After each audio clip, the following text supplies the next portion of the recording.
Утвержден список кандидатов в депутаты Государственной Думы России. На состоявшемся накануне 15-м съезде партии «Единая Россия» по предложению лидера партии Дмитрия Медведева в избирательный список на предстоящих 18 сентября выборах включены 9 губернаторов и 10 глав республик. Среди них и глава Якутии Егор Борисов.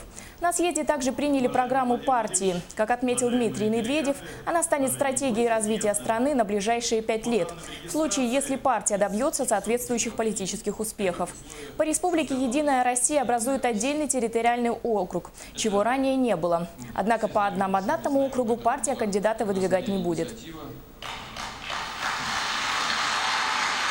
Речь шла о том, что сегодня избиратели стали требовательными к кандидатам, депутатам, чтобы они были честными, чтобы они были объективными и решали те вопросы, которые необходимо решать в интересах народа. То есть речь идет о том, что прошло время пустых обещаний, голословных обещаний. То есть сегодня избиратели не приемлют обманов, которые бывают со стороны кандидатов в депутаты разного уровня, в том числе Государственной Думы. С этой точки зрения я абсолютно согласен с Владимиром Владимировичем. Это требование, она должна сегодня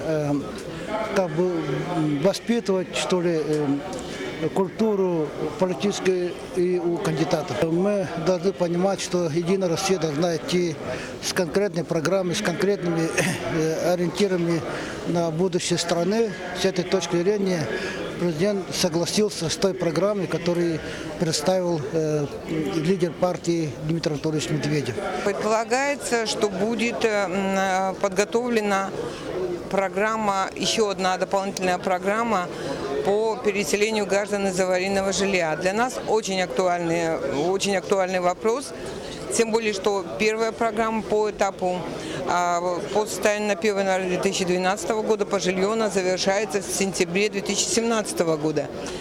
И в программных документах, которые сегодня рассматривались и утверждена программа партии «Единая Россия», этот вопрос озвучен. Для нас также актуальны вопросы, связанные с сохранением стационаров на участковом уровне, на сельском уровне, поселковом уровне. Эта тема также прозвучала. Прозвучала тема, связанная с заработной платой, с оплатой труда среднего медицинского персонала, младшего медицинского персонала. Поднята тема пересмотра нормативов по строительству автомобильных дорог, что для нас тоже очень важно, для нашей республики. Эта тема очень актуальная. И в всех программных документах, которые сегодня рассматривались и приняты на съезде, эти темы все обозначены.